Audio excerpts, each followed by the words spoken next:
So we were supposed to be driving the Camaro SS today, but unfortunately that didn't work out for right now. We'll have that another time. So I thought I would talk a little bit while I'm driving in my daily driver, this Porsche Boxster, 986 Boxster. I thought I'd talk a little bit about why I bought the Boxster over a 911, because I was actually looking for a 911. Not that long ago, I posted another video talking about if the Boxster was a girl's car, and that got a lot of comments, especially on the blog, about why would I even ask the question, or rehashing old things. And it's not really a girl's car, but there are some people that will make those comments, but you don't care once you drive it. So I was looking for a Porsche 911. About the same year, I was looking for 996, early 996, 911, because the prices are not much more for that car as they are for a 986 Boxster. I mean, about $5,000-ish, maybe 10, depending on the condition. Gets you, steps you up to the 911. So my hope was to buy a 911, and I was looking at them, and I found a decent amount in the price range that were well maintained, good looking cars. Some had a bit of a higher mileage, so I wanted to watch that. I was hoping to get more like 50,000-ish, and a lot of them were 80 to 100,000, and you get a lot of miles on a car, although they'll still run for a while, but you're just going to have more repairs. So instead I did test drive this Boxster and fell in love with it. Now it's got 100 less horsepower roughly than the 911 Carrera S of its time, or I believe the Carrera, I can't remember. Anyways, it's got about 100 less horsepower than the 911s I was looking at. And I've driven the 911s, and I've driven, of course, the newer Carrera S, and that car handles great. It's got the torque vectoring and all that stuff, but the 996 isn't going to have that. It's a little more, it's not as raw as the early cars, but it's a little more raw than the newest ones. So this car had much more balanced handling, and it has less power than the 911. But the way it uses that power, you don't feel it on the road. Now, if you go on a racetrack, you're going to feel it there. But especially in the tight, twisty back roads, this car is great. And if you were to step up to the Boxster S, you've got a little more power there, and it's really, really nice. Now, you don't usually feel like you're slower than everyone else unless you get behind some, like a new Corvette or a newer 911, or even same generation 911. Those cars are going to beat you off the line. This car was very well maintained, and so I got into it.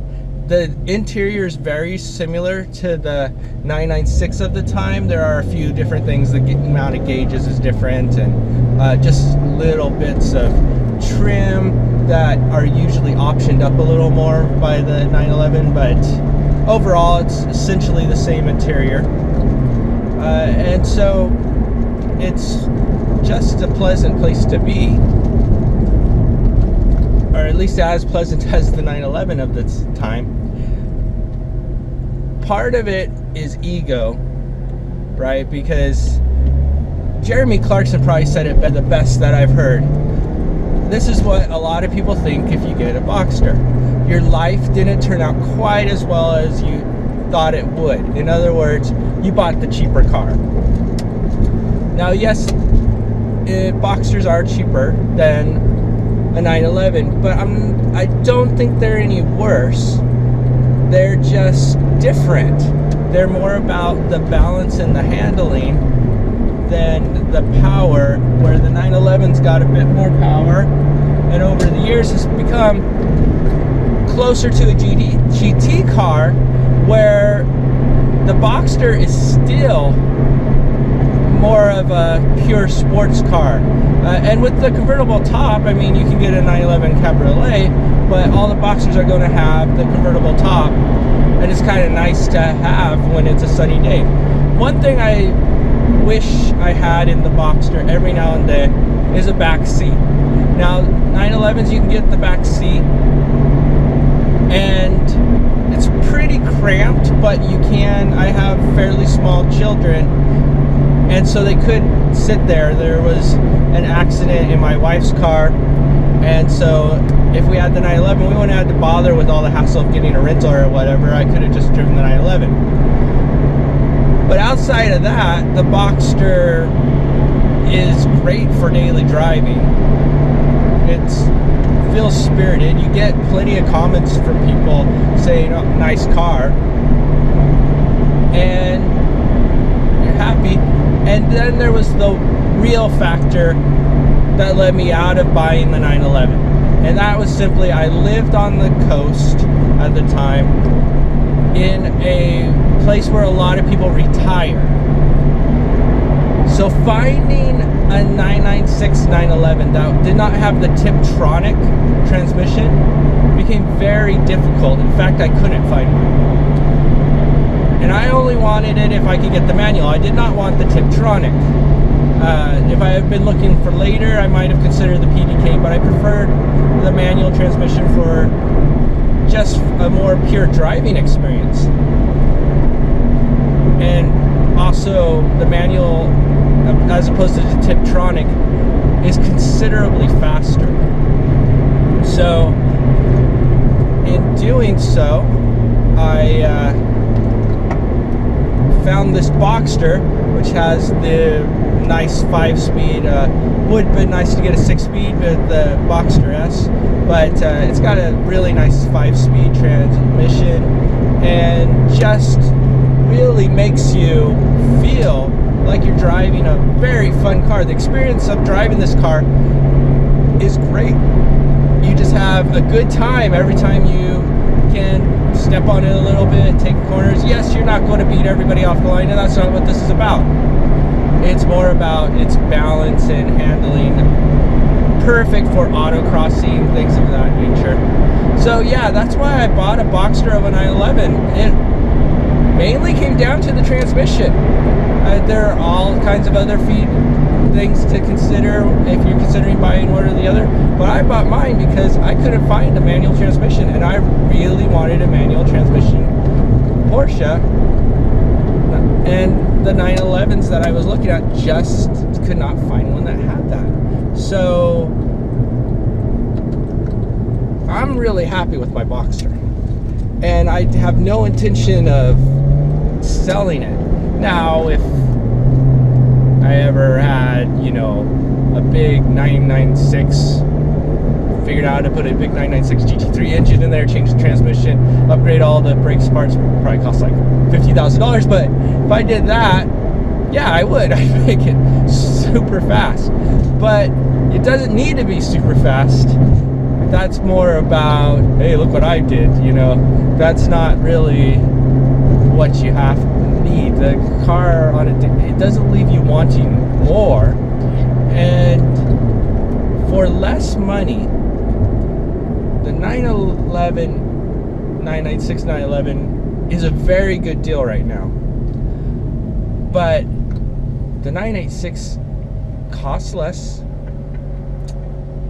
and in a lot of ways for daily driving or for back road driving is a better deal, because yes, you get less horsepower, but the kind of driving you're probably going to be doing it and on a daily basis, you're not going to be able to use all that very often, other than maybe a freeway entrance. That's where sometimes it would be nicer, but I've never had any problems keeping up with traffic, and if I want to pass, I can pass. About 5,000 RPMs, the sound is amazing, and it's right behind your ears. I mean, the rear engine is a little bit further back.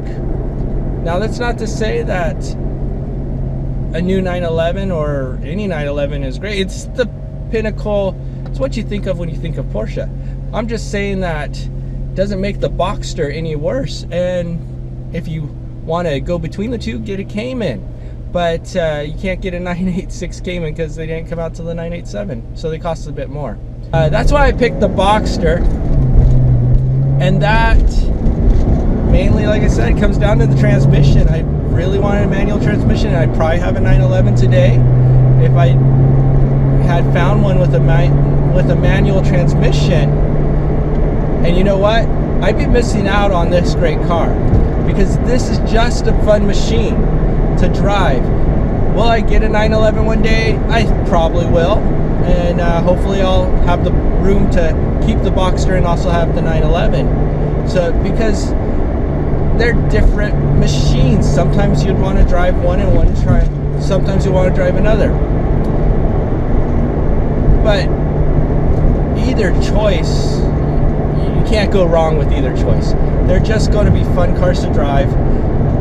It lifts your spirits.